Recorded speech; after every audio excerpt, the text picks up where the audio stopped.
I am delighted to introduce to Cirke Cherokee. Thank you, Cirke, for taking the time to travel all the way to Portland to visit me here today. Well, thank you so much for having me. It's a pleasure. Yeah. Cirque has been studying with me for a while, and she is not only a Qigong coach but also a vocal coach. So let me ask you to share with us a little bit about your journey that made you who you are, a vocal coach, Qigong coach, and all the wonderful things that you are. Yeah. A singer, I would say, it's probably what brought me to coaching. Ah, Singing from when I was a little bitty kid was my favorite thing of all things. And I would sing loud and all the time and go nuts around the house. And people would tell me to shut up a lot. And it kind of continued actually into school, high school. It's like people would be like, "Whew, she's loud." So yeah, I'm pretty loud. But yeah, like so singing, I just sang and loud and didn't know what I was doing. I didn't have any technique. I didn't know anything about breathing. I just wanted to sing, that just felt really good.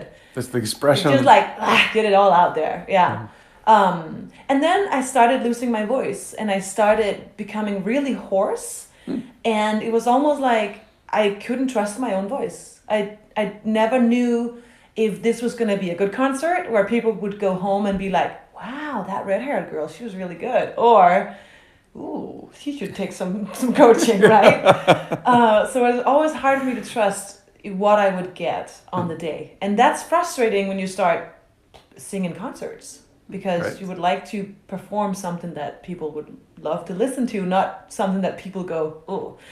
So I lost my voice a couple of times when I stopped high school. And it was kind of a brief period. I remember this one time where actually when we graduated high school, my best friend, so I was supposed to sing, but then I lost my voice. So who sang? My best friend instead. And everybody was like, oh, she was amazing. And she was really amazing. She sounded amazing. And I was just standing out there on the sidelines, so jealous and sad that I wanted to be the one singing there. And it continued up through the years that I just couldn't control my voice. And after high school, I started taking vocal lessons because I was like, I need to learn how to sing. So I went to the local vocal coach, and I learned some things.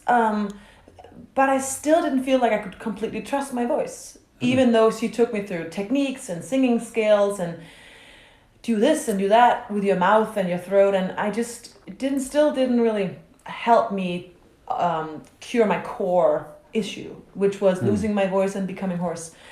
And so then I was like, okay, well, so I had multiple vocal coaches. Like I tried all kinds of techniques, all kinds of backgrounds, opera singers, classically trained, jazz singers, all kinds of choir conductors. I had so many coaches.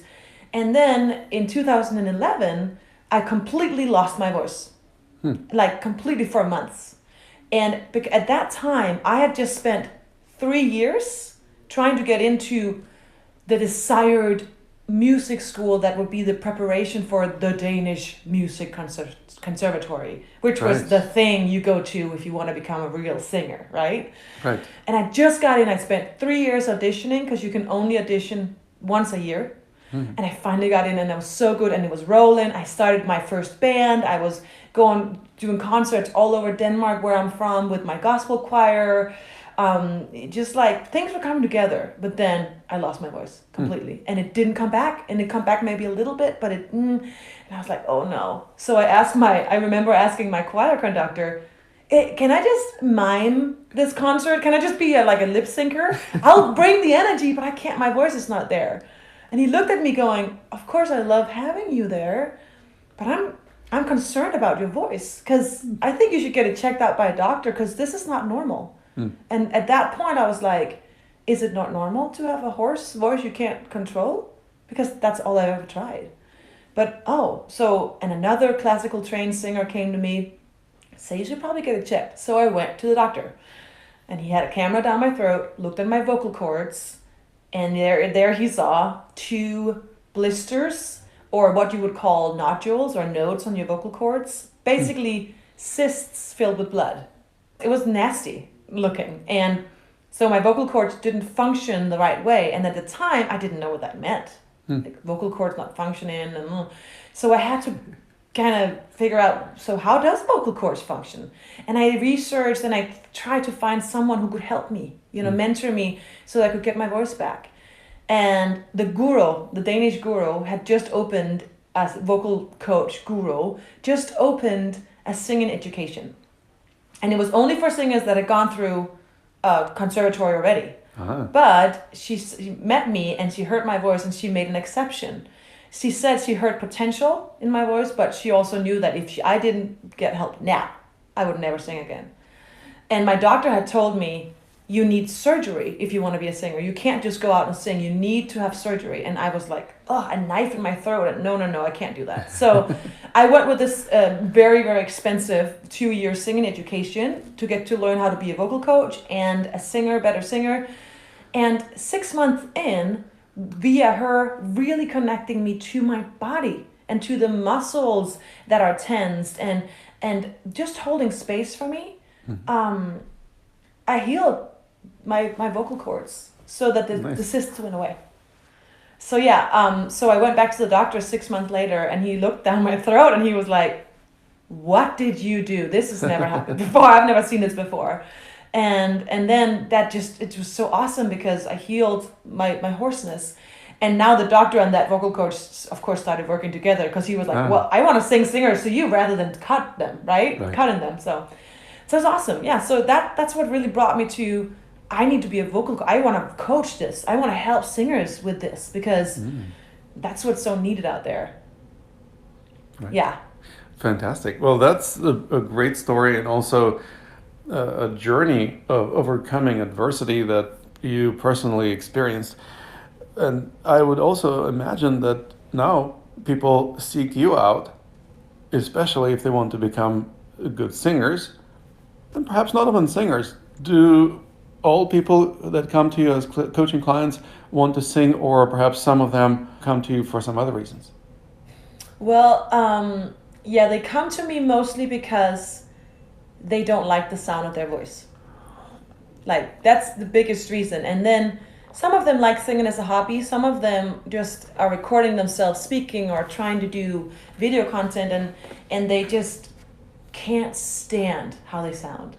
And they get frustrated and then it's like they come and they say, well, Cirke, I can hear it all in my head. I know how it's supposed to come out. I know how it feels. But when I try to express it, it just, my throat just, goes into tension and it just goes locked. Like, it just blocks.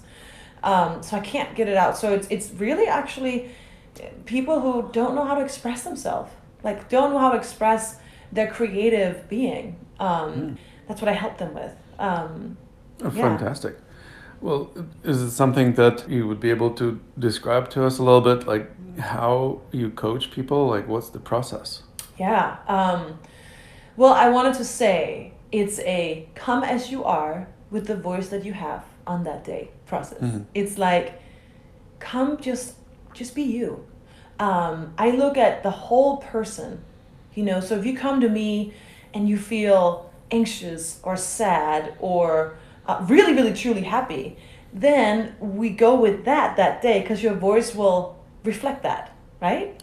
And then on the days when you come and you feel really sad or depressed and you feel almost like maybe there's something blocked in you or you're so tensed and you can't figure out what it is, well, then we go in and look at what energies are blocked here. Like, what in muscle, so first through the muscle tension, maybe you have a blocked throat. Like, what's going on in that throat? We go in and release the muscle tension, which can also actually create a very emotional release or even a psychological release of, oh, I just remembered my childhood trauma when I was stuck on the roof or whatever it might be.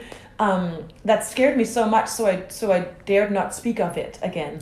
And instead of going back and then looking at the trauma, then, and dive deep into the trauma, oh, what happened, let's talk more about it, we go in and look at, oh, so you had this trauma, So, okay, where is it located in the body? How can you change your perspective, and what can you, and look at the trauma so you can learn something from it?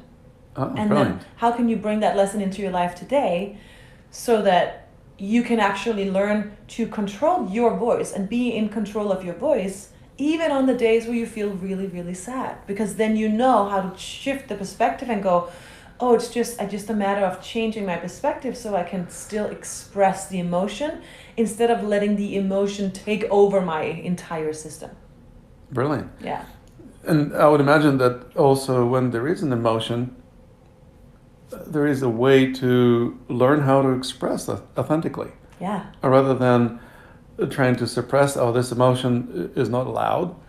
You actually permit an energy associated with that emotion to run its course. And actually, instead of festering or feeling like it's being bottled in, it just runs its course and it's no longer affecting you so much. Yeah, it's the acceptance of the emotion, right? Like once Mm-hmm. you really accept it, you dare to go look at it.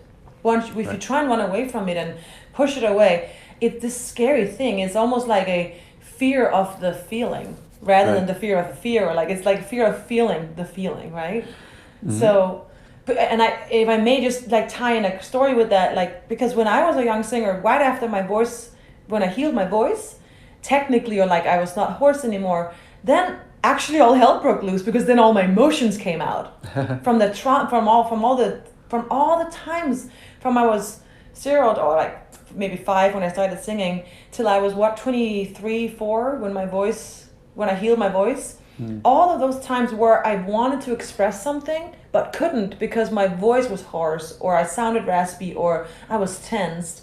That was all traumatic experiences. Or people Almost. told you to shut up. Oh, people told me to shut up. Like, don't be so loud, right? Don't be so much. Don't be who you are. Oh, well, who am I going to be then, right? Yeah. Well, so I cried a lot when I sang because now there was like flow. Like, so I cried. That was my way of releasing. And I had another vocal coach. Like I said, I had many on the preparation, path for the music conservatory. And she one day, I would come in and I would cry almost every time. And I would cry and I would cry. But then I would get some good singing in the end. And I came in one day, we started singing, I started crying. She got so mad, so angry. She took her hands, she banged them in the piano and she said, when the heck are you gonna leave your emotions outside the door so we can just sing? And I was traumatized from that experience. And instead of going out there and sing the concerts with confidence that I was kind of building and going after my dream and actually making the audition for the conservatory, I didn't. I actually stopped. I never even applied to the conservatory. So in a sense, she kind of pulled the rug from under you because instead of acceptance Yes. and supporting you and empowering you, she did the opposite. She kind of disempowered you by trying to suppress. Exactly. And that's why when clients come to me, I make the greatest effort in always telling you out there that you can always be exactly who you are. If you need to cry, then you cry. If you need to laugh, then you laugh. If you need to walk around and dance, just don't take all of your clothes off. I think that's probably a limit of mine, right? Like, no, but I'm like literally, like, we express our emotions in so many ways. And once you get the jitter out, whether that is crying or, going into the weak spots of, in Qigong coaching, we work with, going into the tension. Do you have tension? Then let's tense it up. Let's feel it. Feel the emotions behind the tension so that the body can release it itself. And you can consciously release it rather than, I'm tensed, I don't want to be tensed, right? Right, trying to basically suppress tension can only be done with more tension. Yes. Then you end up with twice as much tension. Yeah. Brilliant. So no suppression, like come as you are, yeah. Fantastic. Well, and that sounds like there's a permission for being authentic. Definitely. Is authenticity one of the core values of your coaching? Absolutely. It's one of the core values that I myself every day have to remind myself that this is the path I'm on. Myself as a human being. Dare to be authentic, Cirke. Okay, I'm going to go on Facebook and share something about the voice, but I feel really vulnerable today. Well, then, do I dare share that? Will people benefit from it? Yes, because that's me. I share all of me, right? So I myself is still on this journey, and I don't believe we ever get finished. So that's what I would love to share with my clients as well. And that's what I got from going into Qigong coaching. I was so lucky that my husband introduced me to you, and I trust my husband explicitly. So he just, you have to come with me to the workshop, this weekend workshop. And I just followed, and I was like, okay, something body, okay, whatever, let's do it. I had never heard about Qigong before. And I meet you, and in one weekend, you helped me release tension in my back, become more centered and more authentic. So after that one weekend, I went straight home and I implemented all the things I remembered from my workshop in my coaching. And I just saw the singers I coach grow so fast. And I implemented it in my own singing, performance, coaching. And I was like, wow, this works. And then, of course, when you later on was like, should you maybe sign up for the apprenticeship and become a Qigong coach? I'm like, yes, I definitely think I should. Because it's in singing and performing and music out there, I feel like that was the missing link for me, the missing piece, that it doesn't have to be only about singing exercises up and down the scales, or only have to be about the body, or only have to be about the spiritual side, or only the energy, or only crying, right? We can actually combine all of it and invite all of you so that I can coach you with all of me. Yeah. Inviting all of me to come and receive your coaching. Well, I will be delighted to experience your coaching. Ooh, yay. Cool. Well, so how would you demonstrate perhaps on me as an example of a coaching client where I would be able to start? So let me first ask you, what do you love about your voice? I think I have a pretty strong voice. It's relatively authentic. I don't try to sound like somebody else.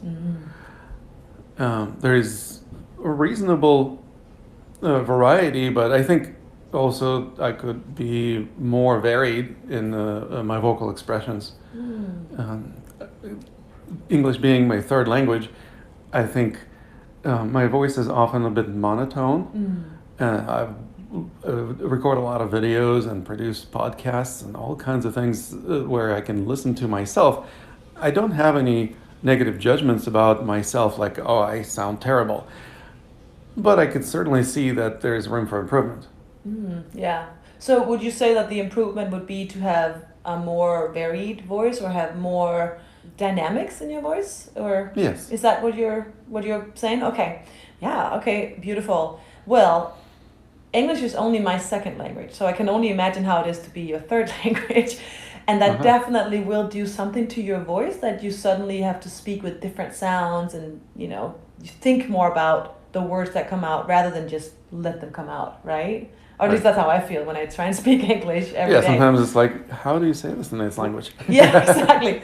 Especially if you speak several languages. Yeah. So it's like, how do you say it in Japanese? Oh, wait a moment. I'm mixing it with Chinese. Yeah. Wow. That's crazy. Yeah. That's very impressive, actually. Okay. So how would you say the sun is shining and the sky is blue in your first language? Try and say that. Солнце светит и небо голубое. Okay. And then try and say it in English. Sun is shining and the sky is blue. Okay, cool. Do you feel any different? A little bit. What was the difference? I would say maybe there is a little bit of a richness in the voice when I speak my native language.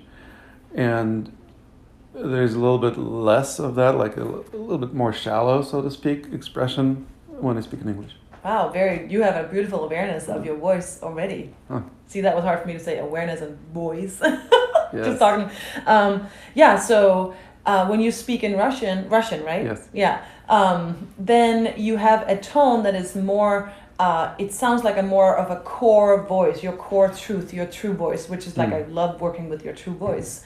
When you shifted to English, there was a tiny bit, it's like you eased off the pedal, a little accelerated pedal a little bit. And what that means is that you invite less tone, more air. So that you can hear a little bit of the air coming out rather than just the tone. So how do we go in and help that with training our support system? So there's many exercises we could do, but let's simply start with the pelvic floor. Okay. We are so focused in our society on inhaling. Like, did I get the inhale? Like, because if I don't inhale, I will die, right? But really, we could actually benefit from focusing on exhaling more. Right. So let's just try that. If you kind of sit up straight, like right now we're comfortable leaning back, right? And sit up a little straighter. And then just put your hand on your lower belly and just exhale all air out and push the lower belly in. Yeah. And then try and put resistance on your exhale next time. So like a tss.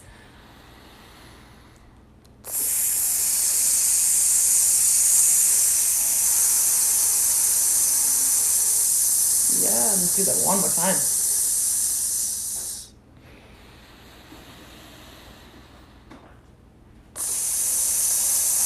And if you're out there listening, you can of course do this with us. Hiss with us. Yeah, hiss with us. Okay, then let's try and hear you say, the sun is shining and the sky is blue, I think. Yeah. The In English. sun is shining and the sky is blue. Yeah, wow.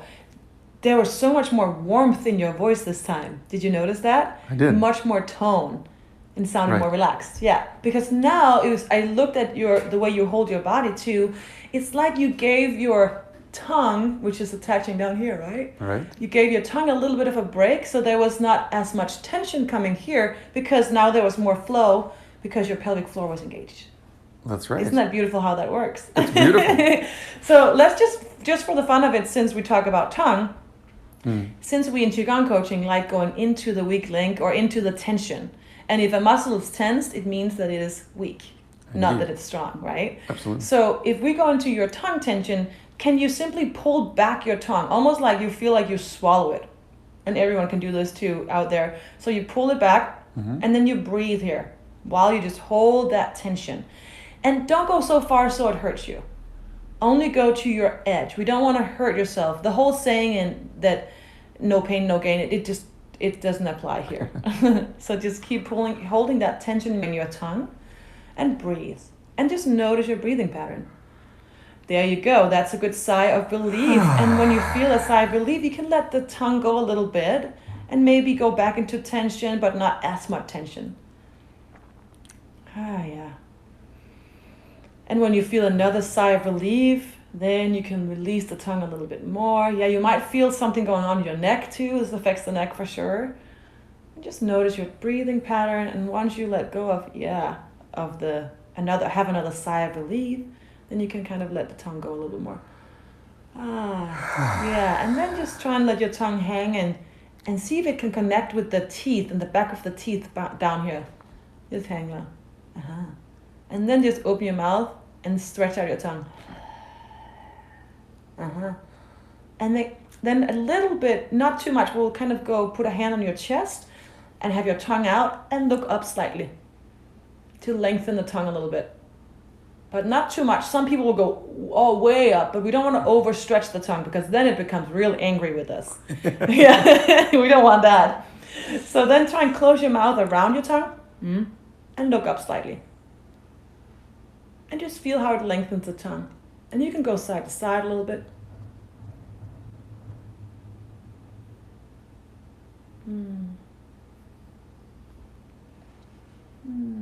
Notice your breathing pattern again. You might feel some sigh of relief. And come back to center and take your tongue back in. Okay. And just move your tongue a little bit in your mouth, whatever feels good. Or outside your mouth. We don't care. Right? Yeah. There you go. Okay. And then let's do it again. The sun is shining and the sky is blue. The sun is shining and the sky is blue. Wow, yeah. So it's funny because your voice your range is getting a little bit lower now. You're having a lower range, but it sounds way more relaxed. So I wondered how it would sound if we went up. So what if you go up in your range and say, the sun is shining and the sky is blue? The sun is shining and the sky is blue. Beautiful, yeah. So now you have this range, and if you notice something about your voice, it is that there is more tone coming out now. Before there was a little bit of a Hiss. hiss, yeah, maybe a hiss sometimes, or a little bit of a or maybe a squeak. The sun is shining. I'm exaggerating. You don't sound like that, right? But No, like no. a little bit of the sun is shining. There would be a little squeaks or little something like that maybe coming out because it was you were a little tense in your tongue, and there wasn't enough airflow or support from your pelvic floor. Now that you're supporting, you can say that sentence. You can go, and the sky is blue and the sun is shining. So try and really go up and down like that. The sun is shining and the sky is blue. Yes, very good, Lama. That was awesome. How did it feel?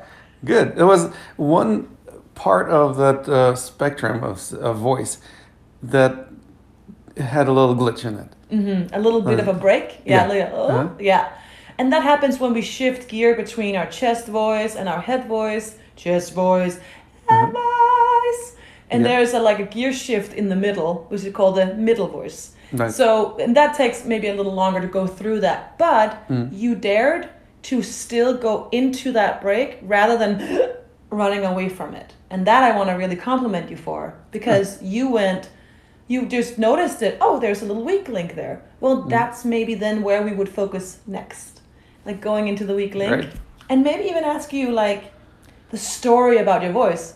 For example, as a man, maybe you've heard that your voice has to sound monotone because else I won't be taken seriously. Or do you have any stories like that? I probably have some stories like that because, growing up in Russia behind the Iron Curtain and serving in the military, and I was a sergeant, so it's not like you go very expressive with your voice when you're a sergeant. You gotta make people do what you want, right? Yeah. Yes. Yeah. So you have to be very kind of stern and masculine and macho, and the macho voice doesn't sound very expressive and emotional. Yeah. So But now there's definitely. Sorry, but yeah, go ahead. Oh, there's definitely connection between machismo on one hand and flat sounding voice on the other hand. Yeah. Where now, however, you're probably one of the most relaxed and flow people I know. So now you can invite your voice maybe. I wonder if you can invite your voice to also be in that flow. Oh, you want me to go up? I'll go up. I want you to go down, and then I'll go down. And almost like, this is something that's just coming to me right now, but we talk about the flow of water a lot in Qigong. Right. Like the water will just flow around an obstacle, or it will never try to jump over it, right? Or like Beat go the away head from it, against right? the wall. So if you imagine that the water flow, that, if you turn on the faucet, the water flow starts from your pelvic floor every time. Then the water can flow and your voice can flow wherever you want it to go. And voice is also an expression of the element of air. And that's another really important element, unfortunately, in most Qigong styles, not really being addressed. Because the Chinese system of 5 elements includes the element of earth, metal, wood, water, and fire, and skips the element of air completely. And so there are very few styles of Qigong, usually those that come from Tibet, that actually address the element of air practices, which is exactly where the voice comes particularly handy. So that's a really good observation. Let's see if you can give our viewers something that they would be able to take away with them and maybe try at home. Yeah. I want to say, number one, when you work with your voice, relax. Because I see so many singers and so many people come to me or in general, when I try and sing, come like, okay, I'm ready to sing now. And what happens to my voice when I do this? It's very hard to sing, right? Almost like you're trying to dance tango. Yeah. So relaxing, that's the number one thing. So whatever makes you relax. And of course, we would do lots of relaxation practices when you come to me for coaching as well. But if you're not with me right now, whatever relaxes you. And then, to heck with how it sounds at first. When you really start working with your voice. Of course, we use it now with Lama because it's such a tangible example. You can hear immediately, oh, it changed. But when you sing and perform, try and not care so much how it sounds when you do these technical things. And because it's like going to the gym and you started and you're a half hour in and you haven't been to the gym in 3 years, and you're looking in the mirror going, do I have a six-pack yet? No, probably not, right? And that's the same with the singing. So if you start training your voice and then you go a half hour in going, why is it not perfect? Why am I not on pitch yet? What's going on? Well, you might need to practice a little more, right? No doubt. So yeah, so that would be one thing. Brilliant. Well, thank you so much, Cirke, for taking the time to work with me and also share about your practice. How would our viewers be able to find you if they want to take advantage of your offerings? Yeah. So you would go to powervocals.net, and Power Vocals is one word, or you can go to Facebook to Cirke Cherokee or Power Vocals, or Instagram, Power Vocals, or Cirke Music. That's the Instagram one. Yeah. Excellent. Well, thank you so much once again. Thank you.